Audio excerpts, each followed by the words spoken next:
Mass മോട്ടോഴ്സിൽ നിന്നാണ്. നമ്മുടെ ഹീറോൻ്റെ മാസ്റ്ററാണ് വണ്ടി, പഴയ മോഡൽ.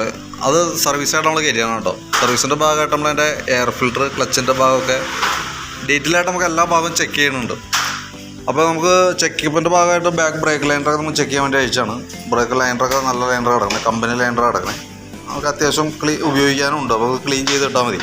ബ്രേക്ക് ക്യാമൊക്കെ ഒന്ന് അഴിച്ച് ഗ്രീസ് ചെയ്ത് വിടുന്നുണ്ട്. പിന്നെ നമുക്ക് അതിൽ ബാക്കിലത്തെ ഈ സൈഡിലേക്ക് നോക്കുമ്പോൾ ചെറിയൊരു ഓയിലിൻ്റെ നനവൊക്കെ ഈ സൈഡിൽ കാണുന്നുണ്ട്. ശ്രദ്ധിച്ചാൽ മനസ്സിലാവും. ഈ സൈഡിൽ ചെറിയൊരു ഓയിൽ നനവുണ്ട്. അത് ശരിക്കും നമുക്ക് ഈ ഗിയർ ബോക്സിൻ്റെ ഉള്ളിൽ ഇവിടെ ഗിയർ ട്രാൻസ്മിഷൻ വന്നത് ഈ സൈഡിലാണ്. അപ്പോൾ അതിനകത്തൊരു 120 മില്ലി ഓയിലാണ് നമുക്ക് ഇതിനകത്ത് അതിൻ്റെ കപ്പാസിറ്റിയിലുള്ളത്. അപ്പോൾ ഓൾറെഡി ഇവിടെ അതിൻ്റെ ചെറിയൊരു നനവ് പോലെ തുടങ്ങിയേക്കുന്നതാണ്. ആരംഭമാണ്, വലിയ കാര്യമായിട്ടൊന്നും ആയിട്ടില്ല. പക്ഷേ ആ നനവ് ഉള്ളത് കൊണ്ടൊന്ന് ശ്രദ്ധയിൽപ്പെടുത്തിയെന്ന് മാത്രം. അത് നമുക്ക് അടുത്ത സർവീസൊക്കെ ആകുമ്പോഴത്തേക്കും കൂടുതൽ വരാണെന്നുണ്ടെങ്കിൽ നമുക്കതൊന്ന് അഴിച്ച് ഓയിൽ സീലൊക്കെ ഒന്ന് മാറണം. അഴിച്ച് കഴിഞ്ഞാൽ നമുക്ക് ഓയിൽ സീലും ആ ബെയറിങ്ങൊക്കെ വെച്ച് മാറ്റി അടിക്കേണ്ടതായിട്ട് വരും.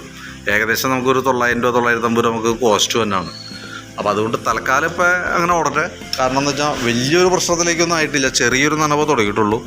ഗിയർ ബോക്സ് ഈ ഷാഫ്റ്റിൻ്റെ ബെയറിംഗ് ആയാലും വേറെ പ്രശ്നമില്ല. അപ്പോൾ തൽക്കാലം ആ രീതിയിൽ ഒന്ന് ശ്രദ്ധിച്ചാൽ മതി. കൂടുതലായിട്ടുള്ള ലീക്കേജ് ഉണ്ടെങ്കിൽ മാത്രം ഇൻഫോം ചെയ്യുക. അല്ലെങ്കിൽ നെക്സ്റ്റ് സർവീസിൽ നമുക്ക് അത് നോക്കിയിട്ട് കൂടുതലാണെങ്കിൽ അടുത്ത സർവീസിൽ നമുക്ക് മാറ്റിക്കളയാം.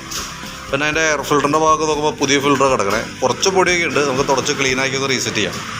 ക്ലച്ചിൻ്റെ ഭാഗമായാലും നമ്മൾ അഴിച്ചു നോക്കുമ്പോൾ വേറെ പറയത്തക്ക ഓയിൽ ലീക്കോ കാര്യങ്ങളൊന്നുമില്ല. ക്രാങ്ക് ഷാഫ്റ്റിൻ്റെ സൈഡിൽ നിന്നായാലും ക്ലച്ച് ഷാഫ്റ്റിൻ്റെ സൈഡിൽ നിന്നായാലും ഓയിൽ സീലിന് ലീക്കേജോ കാര്യങ്ങളൊന്നുമില്ല.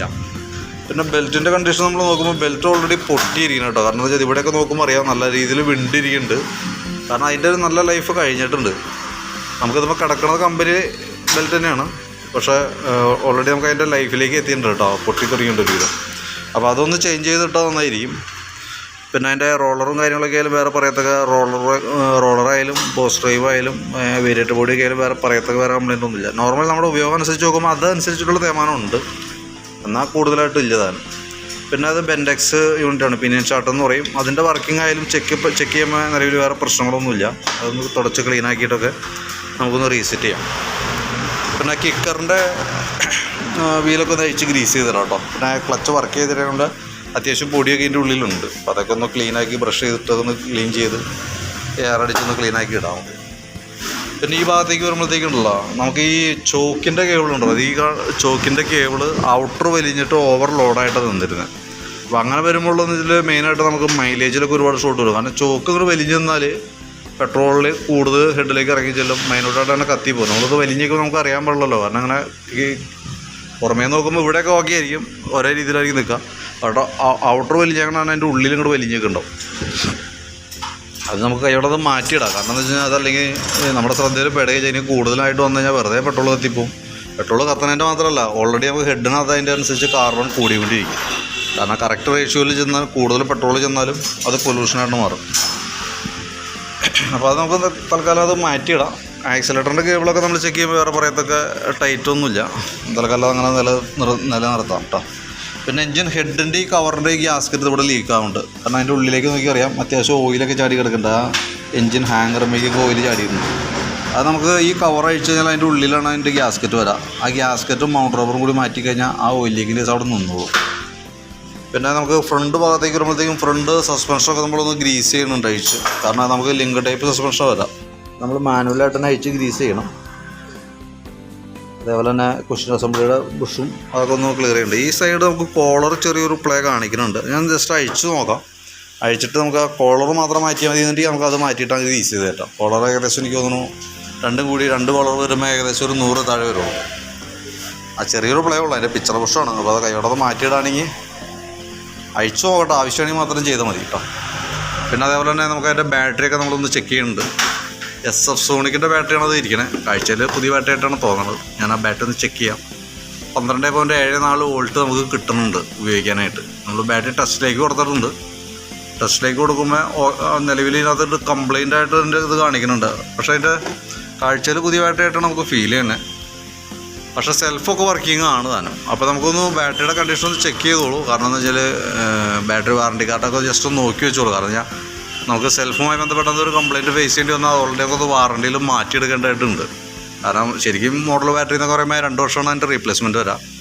അപ്പോൾ ഓൾറെഡി നമ്മൾ ചെക്ക് ചെയ്ത് ഇപ്പോൾ 2 പ്രാവശ്യം 3 പ്രാവശ്യം നമ്മൾ ചെക്ക് ചെയ്ത് നോക്കുമ്പോഴും ഓൾറെഡി ഇങ്ങനെ തന്നെ കാണിക്കണം കേട്ടോ. ജസ്റ്റ് ഒന്നുകൂടി നോക്കാം, നമുക്ക് പോയതായിട്ട് തന്നെ കാണിക്കണം കേട്ടോ. അപ്പോൾ നമുക്ക് സെൽഫിൻ്റെ പ്രശ്നം ചിലപ്പോൾ പെട്ടെന്ന് ഫേസ് ചെയ്യേണ്ടി വന്നേക്കാം. അപ്പോൾ വാറണ്ടിയുടെ ഇതൊക്കെ ഒന്ന് നോക്കി വെച്ചോളൂ. ആവശ്യമാണെന്നുണ്ടെങ്കിൽ നമുക്കതൊന്ന് വാറണ്ടിയിലൊന്ന് ചേഞ്ച് ചെയ്യേണ്ടതായിട്ട് വരും. പിന്നെ നമുക്ക് ഈ ലെഫ്റ്റ് സൈഡിലെ ബ്രേക്ക് പിടിക്കുമ്പോൾ നമുക്ക് സെൽഫ് എടുക്കാനായിട്ട് സാധിക്കില്ല. അത് ബ്രേക്ക് സ്വിച്ചിൻ്റെ ആണെങ്കിൽ വന്ന സ്വിച്ചിൻ്റെ ആണ്. അപ്പോൾ അതൊന്ന് ചേഞ്ച് ചെയ്ത് തരാം. ഇൻഡിക്കേറ്ററിൻ്റെ സ്വിച്ചും ലൂസ് കോൺടാക്റ്റായിട്ട് കാണിക്കുന്നുണ്ട് സിഗ്നലിൻ്റെ. അപ്പോൾ അതും കൂടി ഒന്ന് മാറ്റിയിട്ടേക്കാം. ഒരു 50 രൂപ 55 രൂപ ഒക്കെ അങ്ങനെ കോസ്റ്റ് വരുള്ളൂ. പിന്നെ പ്ലഗൊക്കെ ഒന്ന് ക്ലീൻ ചെയ്ത് തരുന്നുണ്ട്.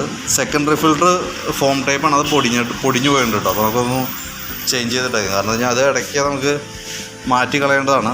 വലിയ വിലയൊന്നും ഏകദേശം ഒരു 50 രൂപ താഴേക്ക് അതിന് കോസ്റ്റ് വരുള്ളൂ. ഓയിൽ ലേസ് നമ്മൾ നോക്കിയിരുന്നു. ഓയിൽ നല്ല ഓയിലാണ് കേട്ടോ, പുതിയ ഓയിലാണ് കേട്ടോ. ലെവലും കാര്യങ്ങളൊക്കെ ഉണ്ട്. അപ്പോൾ നിലവിൽ ഇതൊക്കെയാണ് സർവീസുമായി ബന്ധപ്പെട്ടാണ് വർക്കുകൾ. നമുക്കതിനകത്ത് ചേഞ്ച് ചെയ്യേണ്ട പാർട്സ് ജസ്റ്റ് ഒന്ന് ഞാൻ പറയാം കേട്ടോ. ഒന്ന് ഈ സെക്കൻഡറി ഫിൽറ്റർ യൂണിറ്റ് നമുക്കൊന്ന് മാറ്റാം. പിന്നെ ഇതിനകത്ത് നോക്കിയിട്ട് നമുക്ക് അതിൻ്റെ കോളർ ആവശ്യമാണെങ്കിൽ മാത്രം ഒന്ന് ചേഞ്ച് ചെയ്ത് തരാം, ഫ്രണ്ട് കുഷ്യൻ്റെ. പിന്നെ ബാറ്ററി കംപ്ലയിൻ്റ് ഉണ്ട്, ഞാനത് എസ്റ്റിമേറ്റിലൊന്നും പെടുത്തുന്നില്ല. അതൊന്ന് നോക്കിക്കോളൂ. വാറണ്ടിയിലുള്ളതാണെന്നുണ്ടെങ്കിൽ അതൊന്ന് സെൽഫിൻ്റെ പ്രശ്നം കാണിച്ച കൈയോടെ തന്നെ വാറണ്ടിയിലേക്കൊന്ന് ചെയ്യാൻ നോക്കിക്കോളൂ കേട്ടോ. പിന്നെ ഇവിടുത്തെ ബ്രേക്കിൻ്റെ സ്വിച്ച് മാറ്റിയിട്ടുണ്ട്. പിന്നെയുള്ളത് ആ ചോക്കിൻ്റെ കേബിളാണ് കേട്ടോ.